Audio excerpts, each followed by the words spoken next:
అందరికీ నమస్కారం. ఈనాటి విషయం ఏమనగా మహబూబ్నగర్లోని రైతు బజార్లో రైతులు పడుతున్న ఇబ్బందులపై మా కన్జ్యూమర్ రైట్స్ కమిషన్ సంస్థ నుంచి తనిఖీలు నిర్వహించగా వారు ఎదుర్కొంటున్న ఇబ్బందులకు ఒక్కొక్కటిగా మీకు పేర్కొంటాను. ముందుగా మహబూబ్నగర్లో రైతు బజార్లో టీటిగుడ్డ ప్రాంతంలో గల రైతు బజార్లో ఆ రైతు బజార్ ఏదైతే బిల్డింగ్ ఉందో మొత్తం శిథిలావస్థకు చేరుకుంది. దాని కిందనే రైతులు కూరగాయలు అమ్మడం అలాంటివి చేస్తున్నారనమాట. పొరపాటున బిల్డింగ్ కూలిన రైతులు ప్రాణ నష్టం జరగడం, అధిక మొత్తంలో ప్రాణ నష్టం జరగడం రైతులకు చాలా ఇబ్బందికరంగా ఉంటుంది. దాంతోపాటుగా రైతులకు మలమూత్ర విసర్జన చేసుకోవడానికి దానికి అందుబాటులో ఎక్కడా కూడా ఏదైతే సులభ కాంప్లెక్స్ ఏదైతే ఉందో ప్రభుత్వం ఇంకా దానికి కేటాయించడమే కానీ ఇంతవరకు దాన్ని నిర్మించడం అనేది కాలేదు.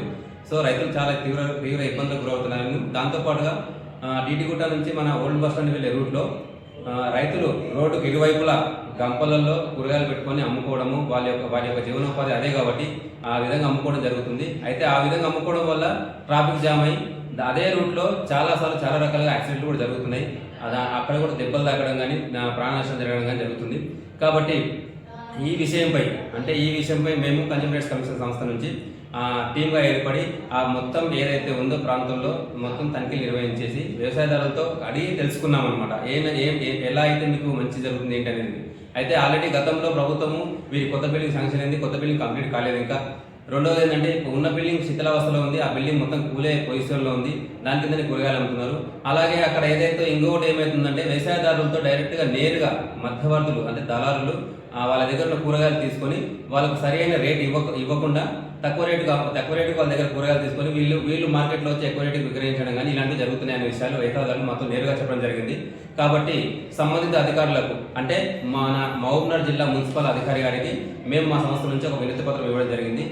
వీళ్ళకున్న ఇబ్బందులు అంటే రోడ్డు పక్కల అమ్ముకోవడం కానీ ఇలా చాలా ఇబ్బంది పడుతున్నారండి. వీళ్ళకి సరి అయిన ఏదైతే వెసులుబాటు కలిగేలా వాళ్ళు కూర్చొని ఒక ప్లేస్లో కూరగాయలు అమ్ముకునేలా ఒక వెసులుబాటు కలిగేలా ఉండేటట్టుగా చూడాలి అని చెప్పేసి వచ్చిన వినతి పత్రం మున్సిపల్ కమిషనర్ గారికి ఇవ్వడం జరిగింది. దానికి సంబంధించిన మీకు వినతి పత్రం మీకు చూపిస్తున్నాను చూడండి. మాకు మున్సిపల్ కమిషనర్ గారు కూడా మంచిగానే స్పందించి మాకు మంచి సమాధానం ఇచ్చాడు. అదేంటనగా 10-15 రోజులలో ఈ సమస్యను మేము మొత్తం తీర్చేస్తామని అని చెప్పేసి మాకు మున్సిపల్ కమిషనర్ గారు మాటిచ్చారు. దీనిపై మేము హర్షం వ్యక్తం చేస్తున్నాం. అలాగే వ్యవసాయదారులు కూడా దళారులకు కూరగాయలు ఇవ్వకుండా వాళ్ళ సొంతంగా వాళ్ళే కూరగాయలు అమ్ముకునేలా వెసులుబాటు కల్పిస్తామని చెప్పేసి కమిషనర్ గారు మాకు హామీ ఇచ్చారు. ఈ విషయంపై కన్జ్యూమర్ రైట్స్ కమిషన్ సంస్థ నుంచి మన మహబూబ్నగర్ జిల్లా మున్సిపల్ కమిషనర్ గారికి ధన్యవాదాలు తెలియజేస్తూ consumer rights commission Telangana state working president G Satyanarayana Reddy.